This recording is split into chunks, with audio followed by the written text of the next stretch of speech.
Okay, so I'm gonna do a short book review on this book, Tin Can Titans. It has taken me almost a year to actually finish reading this book, and the reason why it took that long was that every time I started reading it, I think I've started reading the book like 4 times over the past year. Every time I started reading this book, I got distracted with something else that grabbed my attention, and then I kept switching books and I kept finishing other books, but not this. But this week I decided that I'm gonna get through it and just finish it for once and for all, finally get it out of the way, and I finally have. So just gonna give a short review on this. I've got my notes here. I'll bring that behind the camera. So, Tin Can Titans, what is it about? It's about Destroyer Squadron 21 in the Second World War, which was a Fletcher-class destroyer squadron, which saw combat from basically the start of the Pacific War all the way to the end. And they have some of the most decorated warships in the Pacific theater, all in this one squadron. And this book is basically a narrative history of that squadron. So you'll get the perspective and views of the sailors, the commanders, from not just one of the destroyers, but multiple destroyers that were in the squadron. It goes through chronological order, all the battles that the squadron fought, the different ships that took part in the individual actions, this and the other. The interesting thing that I like to bring up is that this book showed me a part of the Pacific War which very few people really discuss or talk about or focus on. The Pacific War is known as like the war which, showed the rise of the aircraft carrier and showed the age of air power was here, basically. Which, you can't deny. The aircraft carrier in the Second World War is like the weapon for the Navy. But the thing about the Second World War in terms of naval matters is that it's not only the rise of naval air power and the aircraft carrier, but it's also the last time that surface warships played an integral role in battles and campaigns. It wasn't because that they were just like the only ships around at the time.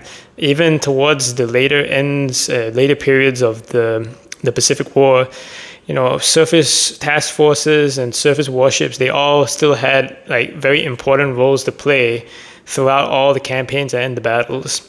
So this book showed me that there was a lot more to the Pacific naval combat, Second World War naval combat, than what I previously was aware, basically. And this book obviously just focuses on destroyers, but you get to see the other larger surface warships that they partake in operations with, and you get to see that, they all had big roles to play in naval campaigns in this war. It's not just about the aircraft carriers.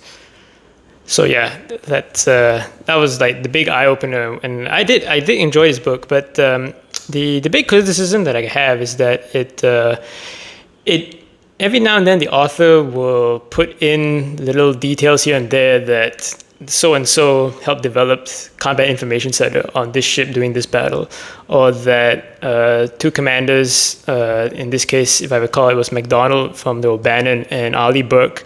They at one point met with each other and they jotted down all the key points for destroyer operations and doctrines and tactics that were going to be implemented throughout the rest of the war. Like you have instances and events like that all noted down here, but he doesn't go into detail because that's not the point of this book. This book is focused on the narrative history of the ships and the men of the squadron. But no details on the kind of things that I'm interested in, which is like the development of tactics and doctrine and all that kind of stuff. But if you're brand new to this kind of aspect of the Pacific War, this is a pretty good book to get started on. And what I did was I noted down all the instances of who talked to who about what kind of tactical development, and then I noted down the pages. And I'm going to, do my own research into all of these things. For example, on page 89, I noted down here the development of Destroyer Tactics School and the Combat Information Center handbook written. I didn't write down who did it or what, but I can just go back to page 89, look it up, and then go out and find like the details of that. The bibliography for this book is quite extensive. The author has gone not just through secondary sources, but he has like a huge amount of primary sources. So you have after action reports, the war diaries of quite a few of the individual destroyers and ships. Then you also have interviews that he did with the surviving members of the squadron. Yeah, here we go. Interviews and oral histories conducted by the authors. You have all these dudes here, all there. The dates in which the interview was conducted. Yeah, so I'm pretty sure I can find some of the details regarding tactical and doctrinal developments here from this list. So yeah, I'll do that, but I don't know when I'll be doing that. Like I said, I've just noted down in my notebook all the stuff that I do want to revisit. We have page 78, U.S. Navy Admiral issuing a study for destroyer tactics that should be implemented during the middle of the campaign. That's interesting because that means like, in the middle of a campaign or in the middle of an operation, you have higher ups understanding and realizing the tactical situation needs to be further studied and developed during the war itself, and that it needed to be done quickly so that they can get this sorted out and that they can win later battles better in more efficient manner. Page 137, yeah, it's MacDonald, who's the commander of the O'Bannon, and Ali Burke. They discuss destroyer tactics. I think something comes out of that in terms of like a manual or something gets written, so I need to go through that. I've also noted down a bunch of like pure surface engagements that occur in chapter 4 and 5, I believe. There's like a series of battles in which destroyers and cruisers basically go out and duke it out with the Japanese Navy, and quite a few of them happen at night because that way they can avoid aircraft. But yeah, I'm gonna have to go revisit that because the description of the battles themselves were like very unique from my perspective. Because like I said, I didn't know that there were like this many engagements just involving surface warships. I always thought like air power was going to be like the thing that dictated everything, but that was not the case, especially during the early years of the Pacific Theater. So there's that. I also noted down a couple of points regarding some other topics that I am doing research in. One thing that I'm trying to start research on is like the differences between Eastern and Western philosophies relating to warfare. And the Pacific War is a good place to start looking into because it's fundamentally a clash between the East and the West. And it's regarding the use of kamikazes by the Japanese. You find certain quotes that were put into here which kind of show like the differences in philosophy and psyche between the Americans and the Japanese, which is like culturally so stark and different that neither side can quite understand each other as to why they are doing this. So I'm going to be revisiting that at a later date.